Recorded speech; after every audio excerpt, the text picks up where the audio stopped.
गौतम सेठ जी, मैं फिर से आपके पास आ रही हूं। तो इस बार क्या उम्मीद लग रही है? 77 से इस बार कितना बढ़ पाएंगे आगे?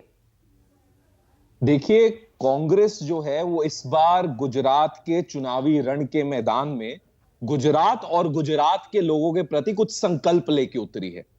हम लोग सरकारों की उस विशेषता जो मुद्दों को नीति के द्वारा सुलझाने का दायित्व है, उसको चलिए बचाने संकल्प की, बता दीजिए जिन पर और जनता वो जो हम भरोसा लोगों के करेगी। संकल्प हैं, वो चाहे गैस सिलेंडर को सब्सिडाइज कर कर 500 रुपए करने का हो, चाहे 10 लाख रुपए तक का जो इलाज है वो मुफ्त करने की बात हो, चाहे 3000 नए सरकारी स्कूल खोलने की बात हो, चाहे दूध उत्पादकों को 1 लीटर पर जो है हम 5 रुपए की सब्सिडी देने की बात कर रहे हैं, चाहे हम कोरोना पीड़ित परिवारों को 4 लाख रुपए मुआवजा देने की बात कर रहे हैं। तो हम लोगों का जो रास्ता है वो गुजरात के लोगों का सशक्तिकरण कर कर गुजरात में जो है हम लोग विकास की एक नई धारा लिखना चाहते हैं, जो कांग्रेस 1994-95 तक गुजरात के विकास के लिए अग्रसर थी, वो वापस आकर 2022 में फिर से अग्रसर आपको नजर आने वाली है, यह तय है। इससे पहले कांग्रेस पार्टी ने कोई संकल्प नहीं लिया था क्या गुजरात के लिए? पिछली बार भी तो आप वादों के साथ, संकल्पों के साथ मैदान में थे। देखिए, पिछली बार हमने एक बहुत अच्छा चुनाव लड़ा, हमने पूरी ताकत से चुनाव लड़ा, लेकिन जनता जनार्दन जो फैसला गलती देती कहां पर हुई कि आप सरकार बनाते रह गए और इस बार वो गलती नहीं दोहराई जाएगी? देखिए, इस बार हम लोग इस बात को मेक श्योर कर रहे हैं, क्योंकि सारी एजेंसीज, सारा मैकेनिज्म, सारा स्ट्रक्चर एक पक्ष की तरफ चलता है, तो हम लोगों के पास अब कोई रास्ता नहीं बचा। हम सीधा संपर्क लोगों से घर घर जाकर कर रहे हैं, and we are making sure, हम इस बात को निश्चित कर रहे हैं कि हम लोगों से बात करें कि आखिर इन सरकारों ने आपके लिए किया क्या, आखिर आपके मुद्दों को सुलझाया गया या नहीं सुलझाया गया। क्या गृहिणियां त्रस्त नहीं है? क्या किसान त्रस्त नहीं है? क्या युवा त्रस्त नहीं है? और इससे बाहर निकलने का जो रास्ता कांग्रेस पार्टी एक रोड मैप के द्वारा लेकर आई है, वो हम सीधा लोगों तक पहुंचाने का काम कर रहे हैं, and we are very confident. हम निश्चित तौर पर गुजरात में वापस सरकार में 94-95 के बाद अब 2022 में आने जा रहे हैं। आलोक वत्स जी, रिस्पॉन्ड कीजिए, बीजेपी को दोबारा गुजरात की जनता क्यों चुनेगी? देखिए विपनेश जी, कांग्रेस मुंगेरी लाल के हसीन सपने देख रही है। राहुल जी वहां पिकनिक मना रहे हैं साउथ में, यहां इनका कोई लीडर दिखाई नहीं दे रहा। यात्रा को आप पिकनिक कह रहे हैं? मतलब धूप दिन रात वो पैदल चल रहे हैं और आप उसको पिकनिक कह रहे हैं? एक पिकनिक के तौर पर ही है, 3 महीने का। बार बार विदेश भी चले जाते हैं, इस बार इंडिया में ही कर रहे हैं, लेकिन इस सब से कुछ होने जाने का नहीं है।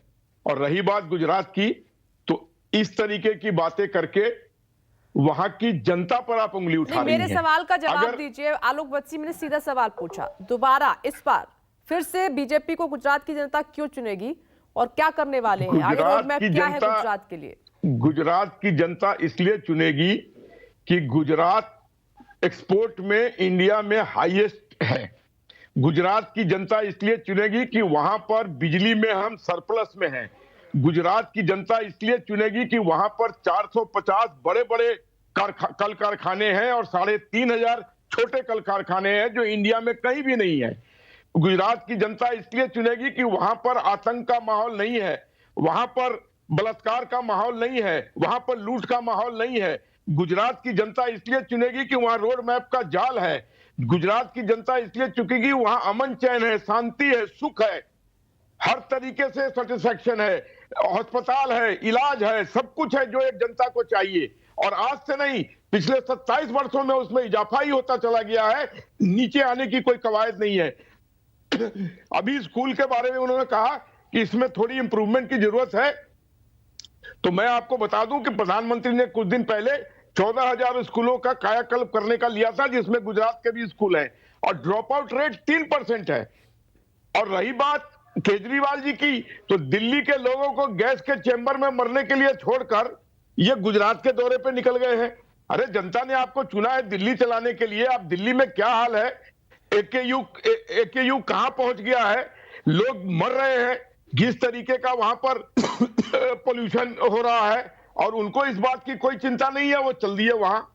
गुजरात के चुनाव है, हमारे सारे बड़े नेता वहां उतरकर देखिए कोई भी नेता बीजेपी का, चाहे वो प्रधानमंत्री हो या गृह मंत्री हो या सेना का मंत्री हो, उन सबका पहला फर्ज है कि अगर चुनाव है तो वहां उतर के कार्यकर्ता के तौर पर काम करें। वो सब अपने काम में लगे हुए हैं और राहुल गांधी जी पद यात्रा कर रहे आपके हैं। बड़े नेता इसलिए भी उतर रहे हैं क्योंकि चेहरा नहीं है आपके पास उनके अलावा गुजरात में बीजेपी के पास। ये भी एक हकीकत है। आलोक बच्ची, आप तो वरिष्ठ हैं, जानते हैं, और उसके बावजूद भी 2017 में, क्योंकि मोदी जैसा चेहरा होने के बावजूद भी कांग्रेस ने कड़ी फाइट दी थी। आप समझ रहे हैं इस बात को? देखिए विपनेश जी, हर टीम में एक सचिन तेंदुलकर होता है, एक सौरव गांगुली होता है, एक महेंद्र सिंह धोनी होता है। तो अगर हमारे यहाँ वो सबसे बड़ा चेहरा है प्रधानमंत्री जी, तो क्या हर्ज है? चलिए, हमारा बड़ा प्लेयर है, हम उसका इस्तेमाल करते हैं। तो कैलाश तांजी रिस्पॉन्ड कीजिए। इस बार प्रधानमंत्री जी है ना, वो सचिन और सौरभ गांगुली की तरह रिटायर हो रहे हैं। गुजरात से उनकी पार्टी रिटायर हो रही है और 2024 में प्रधानमंत्री से रिटायर हो रहे हैं। दूसरे आदमी को उतारने की फौज है कांग्रेस। मिस्टर ध्यान रखिए, मैं आपके सामने नहीं बोल रहा था, आप बोले प्लीज। ठीक है, एक एक करके बात करेंगे, हम स्टूडियो में नहीं। जी ठीक है। अब देखिए, एक इंटरेस्टिंग बात बता रहा हूँ। अभी कांग्रेस वाले बैठे थे यहाँ पे, बड़ी बड़ी बातें कर रहे थे। मैं खुद कांग्रेस में था 2022 से पहले। आज कांग्रेस हार क्यों रही है यहाँ पे? क्योंकि कांग्रेस बीजेपी की बी टीम होकर बैठी है। 27 साल से कभी भी कांग्रेस ने मौजूद विपक्ष का काम नहीं किया, इसलिए कभी सरकार में नहीं आ पाई। इनका इंटरनल अफेयर चलता है। इसलिए गुजरात के लोगों ने बीजेपी के घमंड, गुजरात की महंगाई और साथ साथ बेरोजगारी ध्यान रख करके जो विकल्प ढूंढ रहे थे, और वो विकल्प इस बार आम आदमी पार्टी की मजबूत कट्टर ईमानदार सरकार की तरह आई है। और पूरे गुजरात में एक माहौल है कि संपूर्ण बहुमती से हम आम आदमी पार्टी सरकार बनाएंगे। क्यों? कारण ये है कि आज भी गुजरात में, अभी आपने बहुत मजबूत गांवों की बात की भूपेंद्र जी ने, उनसे पूछे उस गांव में जो आर्थिक मजबूत लोग हैं वो इंडिया में रहते हैं या विदेश में रहते हैं? अरे साहब, गुजरात तो वर्षों से मजबूत है, और आज नहीं, वो कृष्ण काल से मजबूत है। कृष्ण काल से कृष्ण भगवान है ना, कृष्ण भगवान, वो भी अपने गुजरात में द्वारका को पसंद किया उन्होंने शांति से रहने के लिए। तो गुजरात तो वर्षों से है ना मजबूत है और शांति पे राज्य है। इससे बीजेपी को योगदान नहीं है।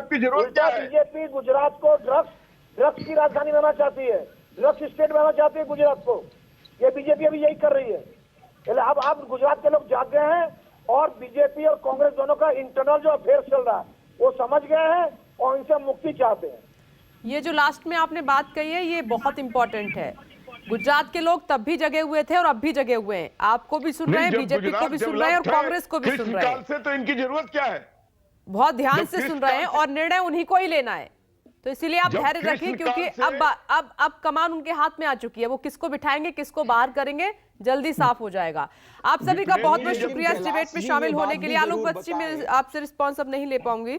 आप सभी का शुक्रिया। बस थोड़ा सा इंतजार और कीजिए, चुनावी तारीखों का ऐलान होने ही वाला है और इलेक्शन कमीशन की प्रेस कॉन्फ्रेंस अब से 10 मिनट बाद शुरू हो रही है। 12 बजे का समय है और हमारी उस पर नजर है। देखते हैं कि चुनावी तारीखों का ऐलान कैसे होता है, किस रूप में होता है, कौन सी तारीख चुनी जाती है, परिणाम कब आएगा।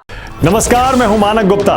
अगर आपको हमारा ये वीडियो पसंद आया हो तो इसे लाइक और शेयर जरूर करें, और हां, हमें सब्सक्राइब और फॉलो करना ना भूलें ताकि आप देश और दुनिया की कोई खबर मिस ना करें। तो जुड़े रहिए हमारे साथ और देखते रहिए न्यूज़ 24।